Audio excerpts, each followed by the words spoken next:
Evangelio según Juan, capítulo 15. Y leemos los versículos del 1 al 6. Dice la palabra del Señor: Yo soy la vid verdadera y mi Padre es el labrador. Todo pámpano que en mí no lleva fruto lo quitará, y todo aquel que lleva fruto lo limpiará para que lleve más fruto. Ya vosotros estáis limpios por la palabra que os he hablado. Permaneced en mí y yo en vosotros. Como el pámpano no puede llevar fruto por sí mismo si no permanece en la vid, así tampoco vosotros si no permanecéis en mí. Yo soy la vid, vosotros los pámpanos. El que permanece en mí y yo en él, éste lleva mucho fruto, porque separados de mí nada podéis hacer.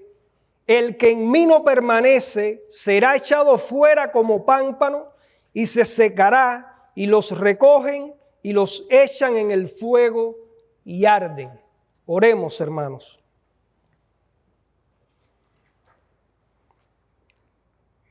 Padre, te damos gracias por el inmenso privilegio que tú nos das de estar reunidos como tu pueblo para exponernos a tu palabra. Permite que en el poder de tu Espíritu Santo nosotros seamos ministrados, Padre, por el poder de tu palabra. Hazle bien a nuestras almas. Suple mis insuficiencias y ministranos tú, Padre. Abre nuestras mentes, nuestros corazones a tu palabra y haz mella en nuestras almas con tu palabra. Perdona nuestros pecados y ayúdanos a permanecer en ti. Por los méritos de nuestro Señor Jesucristo. Amén. Hermanos, si yo preguntara en qué consiste la verdadera vida cristiana, probablemente algunos de ustedes hablarían de cosas tales como vincularse a la membresía de una iglesia, involucrarse en las actividades propias de la iglesia, quizás de compartir el evangelio con los perdidos. Algunos quizás más teológicos hablarían de arrepentimiento, fe, conversión e incluso algunos hasta del uso de los medios de gracia. Pero aunque todo esto apunta y se acerca a la respuesta correcta, la respuesta es más corta y sencilla de lo que pensamos, aunque infinitamente profunda y abarcadora. La respuesta es Cristo Jesús. Es su vida siendo manifestada y vivida en nuestras vidas, por lo que la verdadera vida cristiana consiste en mantenernos en íntima comunión con Jesús todo el tiempo. No tiene que ver con el activismo que vemos hoy en tantas iglesias. Tiene que ver con la íntima comunión con Jesús. Y podemos incluso hasta decirlo de forma más editorial, como el título de un libro. El secreto de la vida cristiana. De hecho, hay un libro de Juan Carlos Rail que se titula así: consiste en mantenernos en íntima comunión con Jesús todo el tiempo. Por eso es que el título de este sermón es Permanezcamos en Él, de forma imperativa, porque ese es el mandato que vemos en este pasaje que acabamos de leer. Permanezcamos en Él. Ahora, ¿por qué nosotros podemos afirmar que el secreto de la vida cristiana o la verdadera vida cristiana consiste en mantenernos en íntima comunión con Jesús todo el tiempo? Bueno, este pasaje nos da al menos 3 elementos que nos indican el por qué nosotros podemos afirmar esto. Y yo los voy a ir tratando en forma de bosquejo a lo largo de este sermón. El primero de ellos es porque Cristo Jesús es la fuente de vida determinada por el Padre para dar vida y nutrir al creyente. En segundo lugar, porque solo unidos a Cristo o unido a Cristo, el creyente recibe los beneficios de la acción preservadora y santificadora del Padre. Y en tercer lugar, porque no hay vida propia ni fruto propio en el creyente. Dependemos enteramente de Jesús. Quiero dar crédito al pastor Sujel Michelén porque ciertamente me ha sido de mucha ayuda una serie de sermones que él dio hace ya algunos años con base en este pasaje de Juan 15. Hay muchos de estos sermones de Sujel Michelén que me dieron la idea, el rumbo que debía seguir con respecto a este sermón, y quisiera dar crédito al queridísimo pastor Sujel Michelén. Veamos la primera declaración con la que comienza esta porción de la palabra. Yo soy la vid verdadera y mi Padre es el labrador. Estamos viendo ya el primero de los puntos, y es que Cristo Jesús ha sido determinado por el Padre como fuente de vida para nutrir la vida del creyente. Esta declaración del Señor en forma de metáfora no es casual en este punto, en esta porción del Evangelio según Juan, ni debe analizarse desvinculada de lo que Él ha venido enseñando y de lo que nos enseña el Evangelio de Juan desde el prólogo, que nos anuncia a la deidad encarnándose para redimir a su pueblo. Eso lo vemos en los versos 1, por ejemplo, y aquel verbo fue hecho carne y habitó entre nosotros y vimos su gloria como del unigénito del Padre, lleno de gracia y de verdad. El 14, vimos su gloria como del unigénito del Padre, lleno de gracia y de verdad. Tampoco podemos verlo desvinculado de las declaraciones que Cristo mismo ha venido haciendo y que quedan registrados en el Evangelio según Juan y que apuntan a la deidad de Cristo. Cuando dice yo soy, Juan 6:35, yo soy el pan de vida. Juan 8:12, yo soy la luz del mundo. Juan 10:7, yo soy la puerta de las ovejas. Juan 11:25, yo soy la resurrección y la vida. Yo soy la vid verdadera y mi Padre es el labrador. No podemos desvincularlo de todo esto que Cristo ha venido enseñando y declarando acerca de sí mismo. Pero sobre todas las cosas, no debemos verlo desvinculado del discurso, la conversación del Señor con sus discípulos en el aposento alto durante la última cena. De eso tratan precisamente los capítulos 13 y 14. Es en ese contexto donde los discípulos están recibiendo las últimas enseñanzas del Maestro. Y por lo tanto, tienen una importancia vital. Todo lo que el Señor ha estado enseñando en esa última etapa. Él sabe que pronto va a sufrir y a morir en la cruz del Calvario. Está próximo a ir hasta Getsemaní. Y por lo tanto, Él está dando las últimas instrucciones, las últimas enseñanzas a sus discípulos. Recordemos que ya el Señor en el aposento alto, y es la narración que vemos en los capítulos 13 y 14, había lavado los pies de los discípulos, y hay una enseñanza espiritual muy importante en esto, no solamente para aquellos 11, sino también para la iglesia de Cristo de todos los tiempos, porque habla de la vocación de servicio que el cristiano debe tener. Habla acerca de la traición de Judas, de la negación de Pedro. Les deja el mandamiento de amarse unos a otros. Hace la penúltima declaración de yo soy en Juan 14:6. Yo soy el camino y la verdad y la vida. y les promete el Consolador, el Espíritu Santo, a quien el Padre enviaría por él. Y probablemente, habiendo salido ya del aposento alto, camino a Getsemaní, es que el Señor hace esta declaración a los discípulos. Yo soy la vid verdadera y mi Padre es el labrador. Lo cierto es que el Señor, haciendo un resumen magistral de sus enseñanzas y ministerio, valiéndose de esta amplia metáfora, lo cual venía muy a tono en el contexto agrícola en el que ellos vivían y por lo tanto todos iban a entender, se presenta a sí mismo como la vid verdadera, al Padre como al labrador o cuidador de la vid y por extensión a los discípulos como las ramas dependientes de la vid. Él quiso dejar claro en la mente de sus discípulos el principio esencial que debía regir la vida de ellos. Debían estar unidos a Él vitalmente.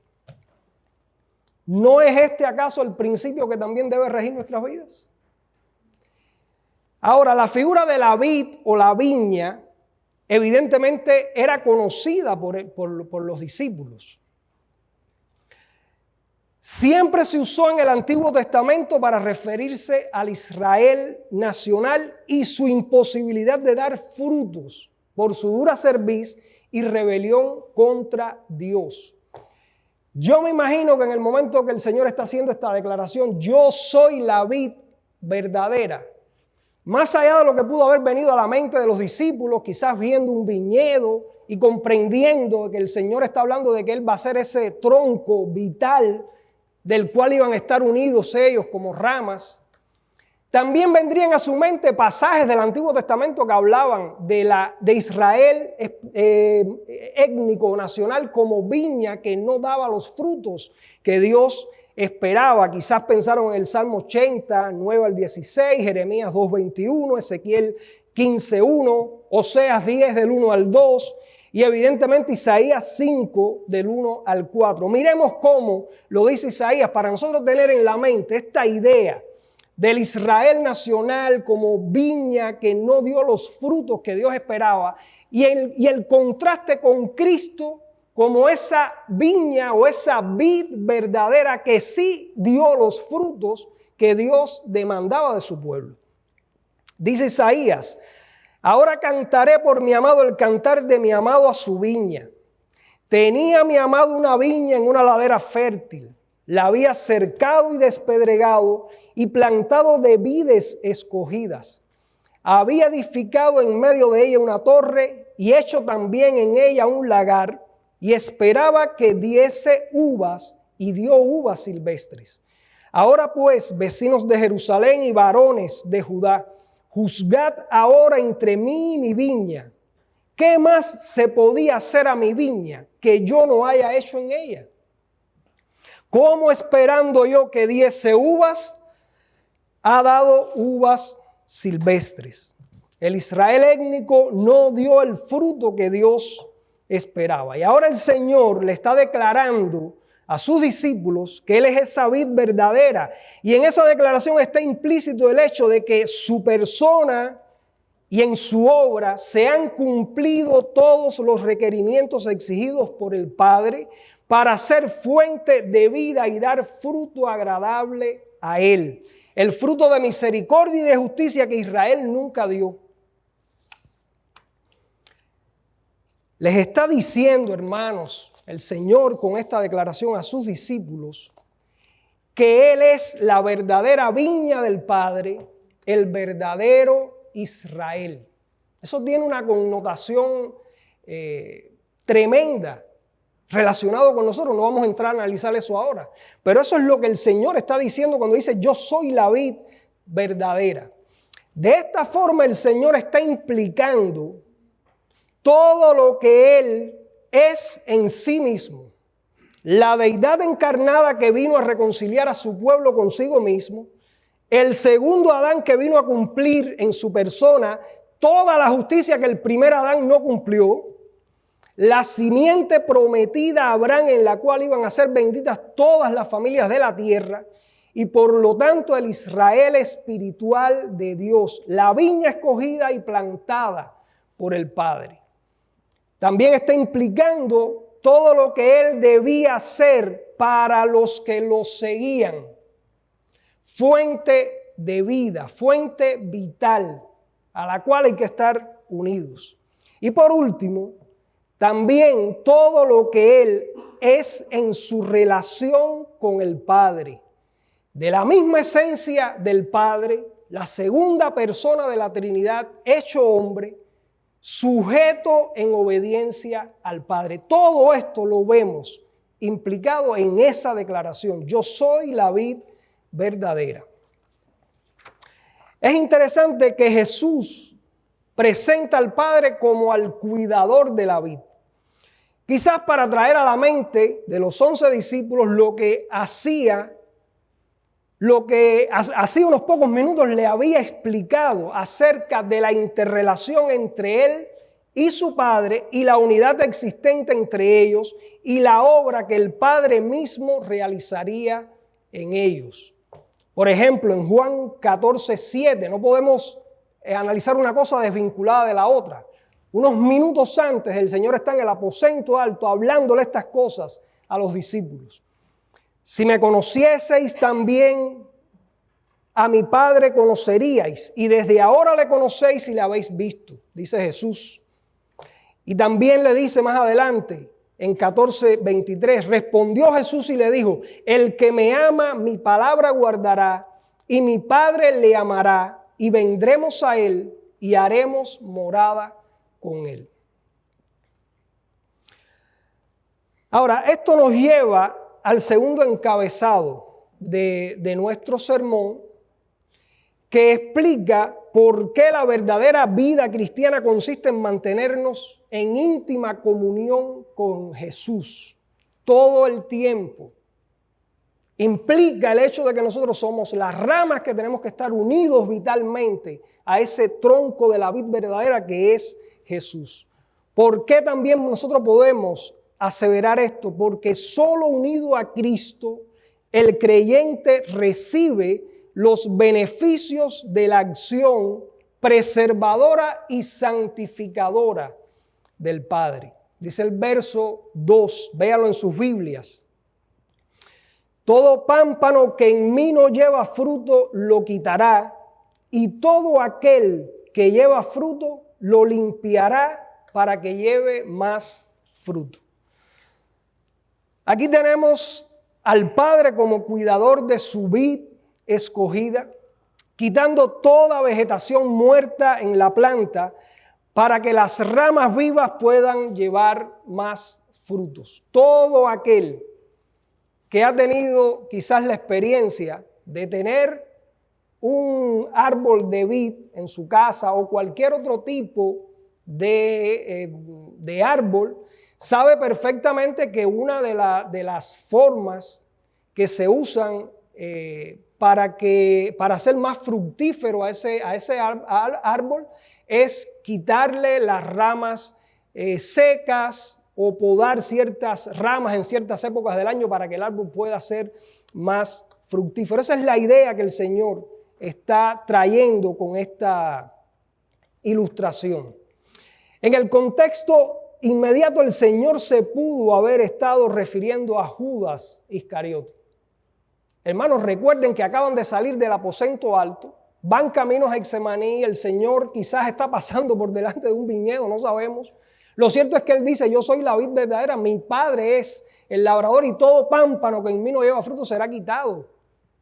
Y Él limpiará a aquellos que sí van a permanecer. Y había acabado de ocurrir que Judas había salido para entregar al Señor. Eso está claramente en sus mentes. Pero este particular también aplica a todos aquellos que dicen tener una relación con Jesús, pero que no han experimentado verdadero arrepentimiento y fe salvadores. Este punto también se refiere a aquellos que piensan tener una relación con Jesús, piensan que tienen una relación con Jesús, pero no hay verdaderamente arrepentimiento y fe salvadores en ellos. Y esos son desechados por el Padre.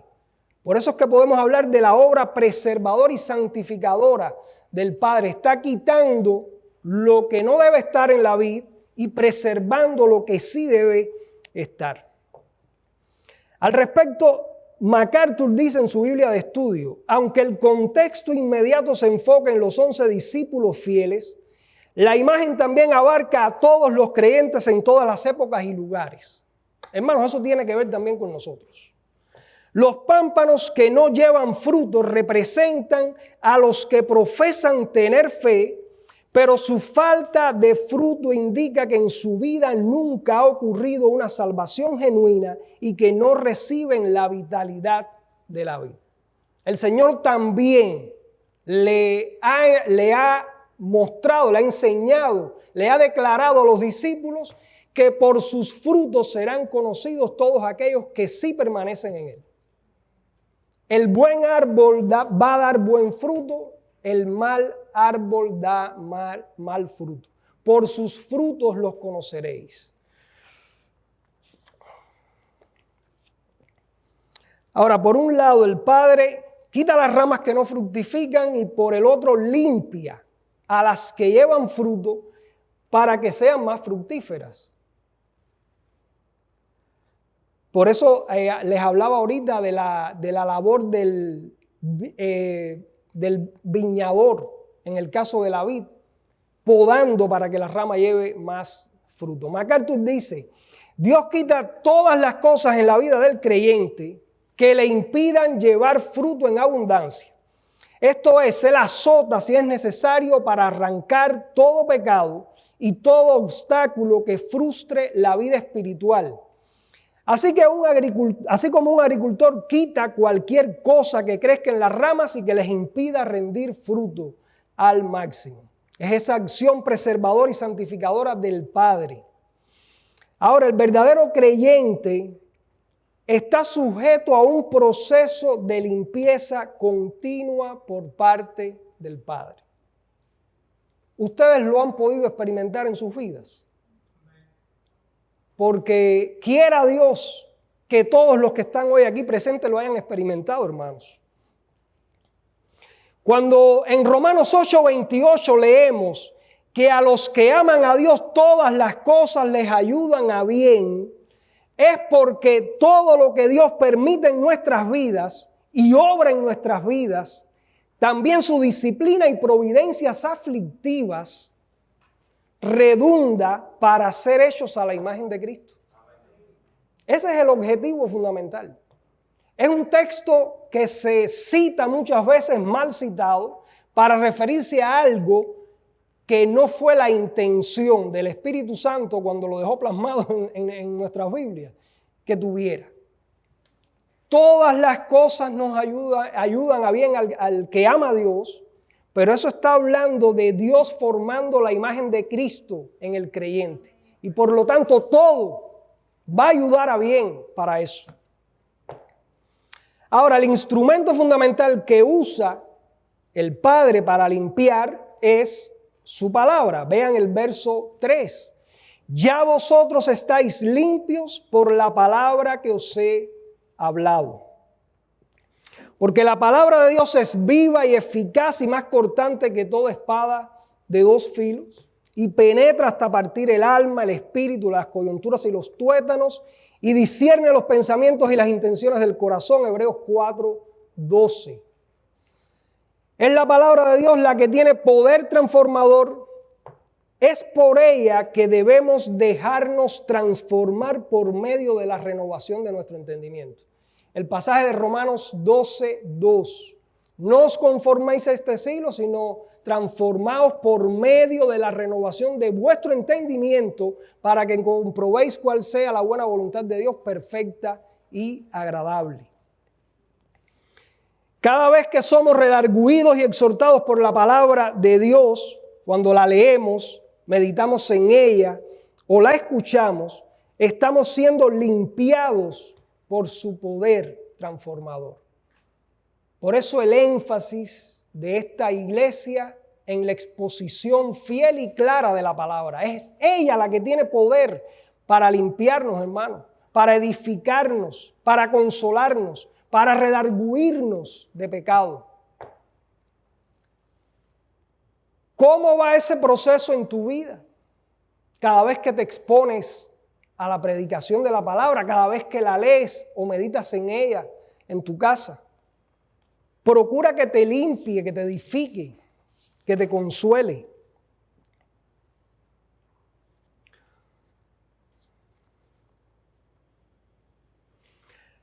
Ahora, hay un tercer punto por el cual podemos afirmar que la verdadera vida cristiana consiste en mantenernos en íntima comunión con Jesús todo el tiempo. Y es que no hay vida propia en el creyente. No hay vida espiritual propia en el creyente, hermanos. Y por consiguiente, tampoco hay frutos dignos de arrepentimiento propios del creyente. Necesitamos estar unidos a la vid verdadera. Versos 4 y 5, véanlo en sus Biblias. Permaneced en mí y yo en vosotros. Como el pámpano no puede llevar fruto por sí mismo si no permanece en la vid, así tampoco vosotros si no permanecéis en mí. Yo soy la vid, vosotros los pámpanos. El que permanece en mí, yo en él, éste lleva mucho fruto, porque separados de mí nada podéis hacer. La palabra pámpanos es ramas o sarmientos, para quizás los que no comprendan el significado de esta palabra. Probablemente esta declaración produjo confusión en los 11 discípulos cuando la escucharon de boca de Jesús, pues hacía pocos minutos el Señor les había dicho en Juan 13:33, es parte de ese sermón en el lugar donde ellos están celebrando la última cena. Hijitos, aún estaré con vosotros un poco, me buscaréis, pero como dije a los judíos, así os digo ahora a vosotros, a donde yo voy, vosotros no podéis venir. Me imagino que ellos dirían, bueno, Él nos está diciendo que se va, nosotros no podemos estar donde Él va a estar, y aquí nos está diciendo que tenemos que permanecer en Él. Probablemente ellos hayan tenido ahí sus dudas. Y aunque les prometió rogar al Padre para que les enviara el Consolador, al Espíritu de verdad, para que estuvieran con ellos para siempre, esto no fue algo que ellos experimentaron hasta después de la ascensión del Señor. En Pentecostés, cuando estando ahí en el aposento alto, vino el Espíritu Santo sobre aquellos 120.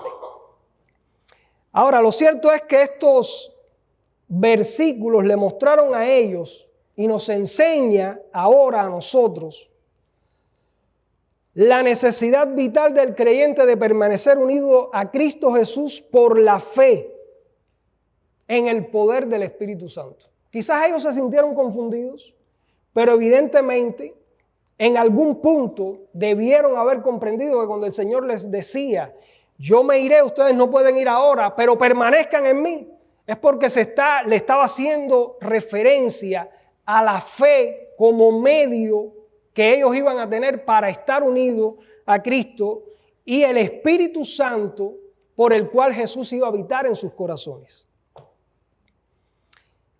La palabra permanecer significa quedarse o persistir. Al respecto, MacArthur explica, el hecho de permanecer constituye una evidencia de que la salvación ya había tenido lugar. Si el Señor está diciendo permaneced, es porque está dando por sentado de que ya hay una unión preexistente. Y por lo tanto tú vas a mantenerte, tú vas a estar, vas a convivir en la comunión con el Señor. Y ese es el orden lógico porque la permanencia presupone una unión vital previa con Cristo Jesús. Al respecto, Calvino dice en su libro tercero de la institución de la religión cristiana, debemos entender que mientras Cristo permanezca fuera de nosotros, estamos separados de Él. todo lo que Él ha sufrido y hecho por la salvación de la humanidad permanece inútil y sin ningún valor para nosotros. Así que al compartir lo que Él ha recibido de su Padre, tiene que pasar a ser nuestro y habitar dentro de nosotros. Por esta razón Él es llamado la cabeza y el primogénito entre muchos hermanos. Por eso nosotros debemos ser injertados en Él, debemos vestirnos de Cristo. Permaneced en mí. Es interesante que esa palabra permaneced está en modo imperativo. Se trata de un mandamiento y no de una mera sugerencia. De hecho, es el único mandamiento que podemos ver en este pasaje. Es esencial que los discípulos tenían que permanecer en Cristo para que ellos como rama pudieran llevar fruto. Y fíjense que el texto no dice dar frutos, es llevar, porque el fruto es el resultado de la unión con Cristo y de su savia que alimenta a las ramas y que lo hace producir el fruto. De modo que quien no está permaneciendo en el Señor está desobedeciendo un mandato expreso del Señor. El tiempo del verbo indica que es algo que el creyente tiene que hacer activa e intencionalmente. Hay algo que hacer por parte nuestra, hermanos. La vida cristiana no es una vida pasiva.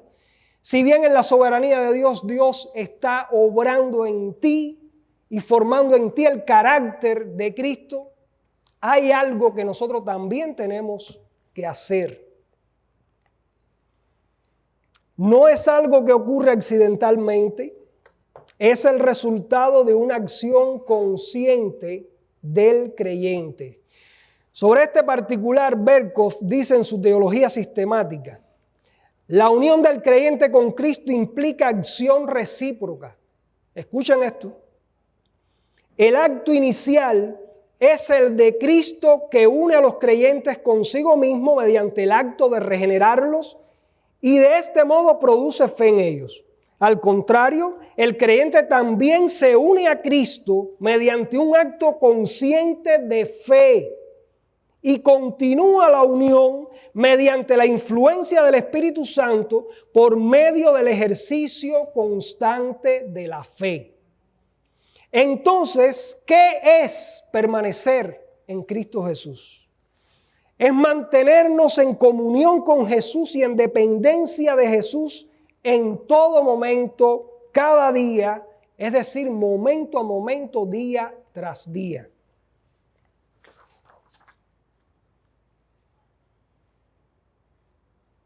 Dice el pastor Sugel en uno de estos sermones: una cosa es estar posicionalmente en Jesús y otra muy diferente es mantenernos en comunión íntima con Él en una forma experimental, momento a momento. Dios, en el poder de su Espíritu Santo, te regenera, te da fe, arrepentimiento. Tú ejerces arrepentimiento y fe.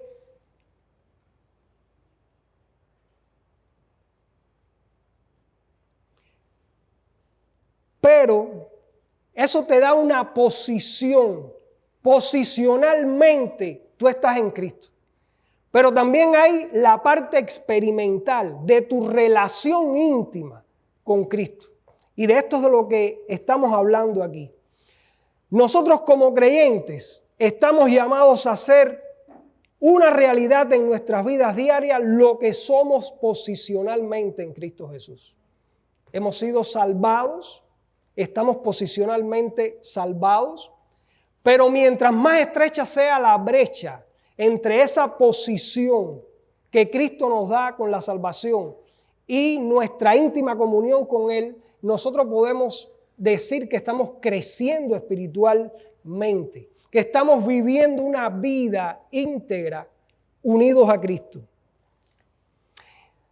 Y eso se logra manteniéndonos cerca de Jesús, poniendo todos nuestros afectos en Él, sin desconectarnos de Él mientras nos enredamos en nuestras tareas diarias. Hermano, es algo que tiene que ser constante en cada momento de nuestra vida, en cada aspecto de nuestra vida. No es solo cuando estamos reunidos como pueblo de Dios que buscamos esa comunión con el Señor. Es algo que debe ser en cada momento de nuestra vida, 24/7. Es vivir en una relación consciente y continua con el Señor bajo cualquier circunstancia. No solo cuando las cosas van bien o cuando tenemos un problema que entonces lo estamos buscando en oración. El verdadero cristiano y la verdadera vida cristiana implica esa comunión constante con el Señor en cada momento de la vida. Es vivir de forma tal que podamos decir con Pablo: con Cristo estoy juntamente crucificado y ya no vivo yo, mas vive Cristo en mí. Y lo que ahora vivo en la carne, lo vivo en la fe del Hijo de Dios, el cual me amó y se entregó a sí mismo por mí. Es hacer eso una realidad en nuestras vidas diarias. O que nuestra vida verdaderamente está escondida con Cristo, como dice Colosenses 3:3, porque habéis muerto y vuestra vida está escondida con Cristo en Dios. Tú puedes aseverar eso, de que tu vida verdaderamente está escondida con Cristo en Dios.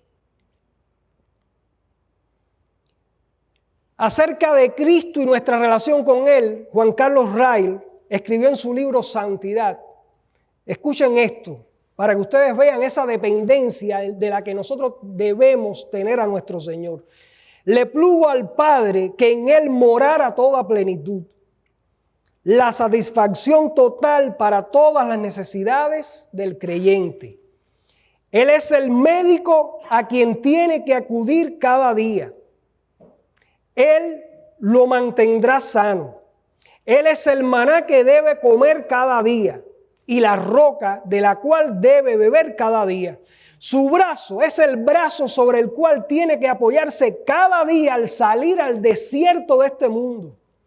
Usted no tiene que echar raíces, también tiene que edificarse en Él. Amén. A eso nosotros estamos llamados con nuestro Señor Jesucristo. Esa es la verdadera vida cristiana.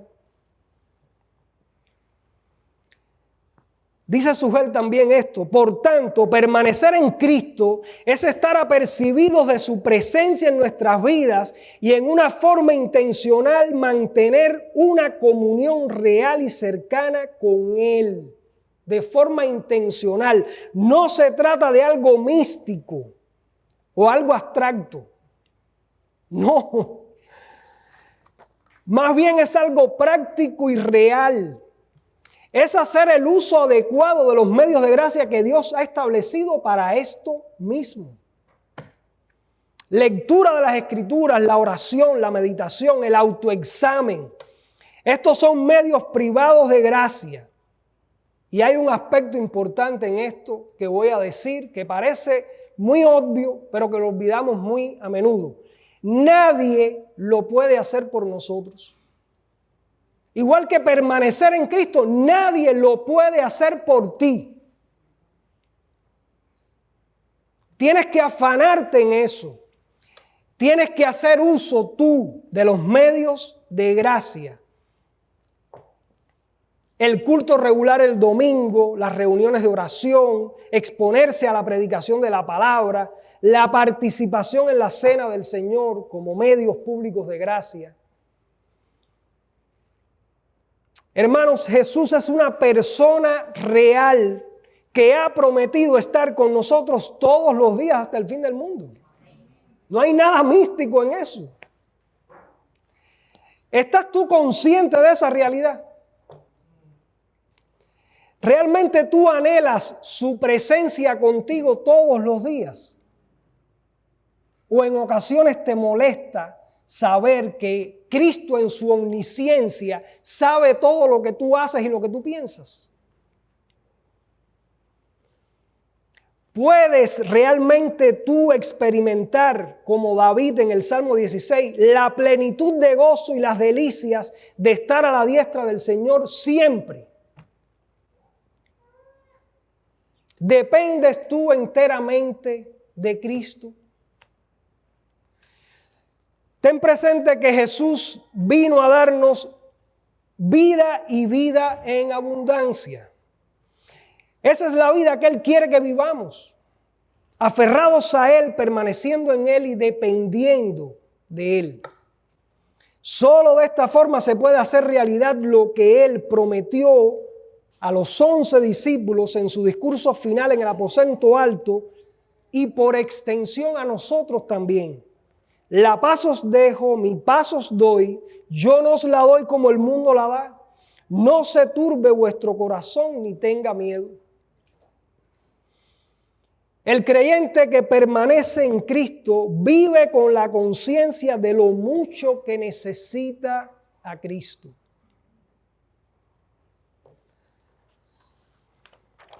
Es por eso que Pablo en Filipenses 1:21 dice, para mí el vivir es Cristo. Esa debiera ser la máxima de cada cristiano. Esa debiera ser nuestra máxima también. Para mí el vivir es Cristo.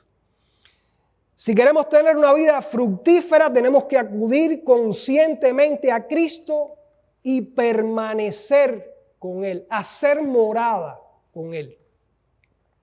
Nosotros somos meras ramas que no pueden producir absolutamente nada por sí mismas, si no es por la savia que fluye del tronco de la vid. Mantente aferrado a la vid para que puedas llevar los frutos propios de esa vid que es Cristo. Y ese fruto es la vida de Jesús en nosotros. Es la vida de Jesús siendo manifestada en tu vida. Cuando leemos Gálatas 5:22, las manifestaciones del fruto del Espíritu Santo, que es amor, gozo, paz, paciencia, benignidad, bondad, fe, mansedumbre, templanza, ¿qué es lo que realmente nosotros estamos viendo ahí? Estamos viendo un cuadro perfecto del carácter de Cristo, un cuadro de Cristo mismo. Ese es el fruto que Él quiere manifestar en nuestras vidas, viviendo Él en nosotros. Esa es la esencia de la verdadera vida cristiana. Nosotros tenemos que mantenernos mirando a cara descubierta como en un espejo la gloria del Señor para ser transformados de gloria en la misma imagen como por el Espíritu del Señor. Dice 2 Corintios 3:18. Ven que no es nada místico. Es venir a tu Biblia, donde Dios se ha revelado de forma especial, y mirar como en un espejo la gloria del Señor y ser transformados de gloria en gloria en la misma imagen del Señor.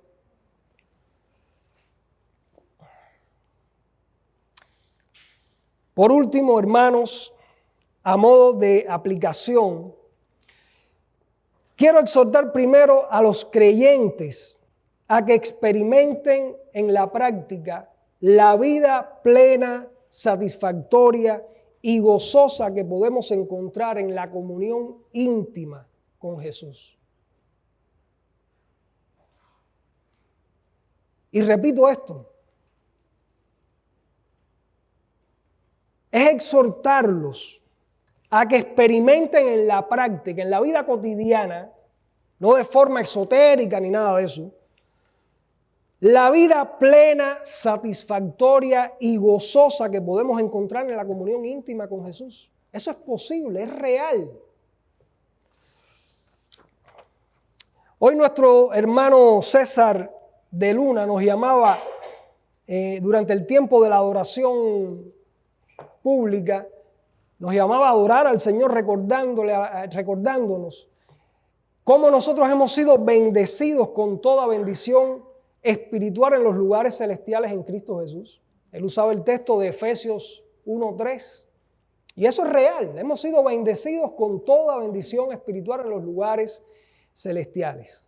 Pues bien, nosotros podemos experimentar un adelanto de esas bendiciones aquí y ahora, siempre y cuando nos mantengamos en íntima comunión con el Señor. Eso es posible. Recordemos que a su diestra hay plenitud de gozo. En segundo lugar, me dirijo a los que están aquí sin Cristo, a los que no están unidos vitalmente a la vid verdadera. Este pasaje también hace una advertencia muy seria. Verso 6, véanlo en sus Biblias. El que en mí no permanece será echado fuera como pámpano y se secará, y los recogen y los echan en el fuego y arden. MacArthur dice al respecto: la imagen de pámpanos que no llevan fruto y son quemados ilustra el juicio escatológico y el rechazo eterno de estos falsos creyentes. Serán aquellos a los que el Señor le dirá: apartaos de mí, hacedores de maldad, nunca os conocí. Apocalipsis 20:15 dice: y el que no se halló inscrito en el libro de la vida fue lanzado al lago de fuego, eternamente separado de Dios, en una condenación eterna para todo aquel que está sin Cristo. No hay otro nombre bajo el cielo dado a los hombres en el cual se pueda ser salvo. Cristo es la vid verdadera. El que no permanece como rama unido a ese tronco vital será echado fuera y será quemado. Pero no tienes que terminar así. Ve a Cristo en arrepentimiento y fe y pídele que te una vitalmente a Él. Pídele ser una rama unida a Él que lleve mucho fruto para su gloria y la gloria del Padre, y tendrás el don de la vida eterna. Oremos, hermanos.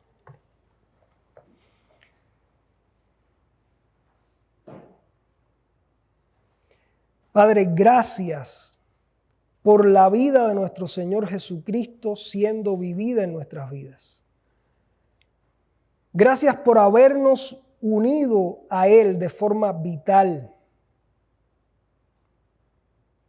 Concédenos, Padre, el permanecer siempre en Él.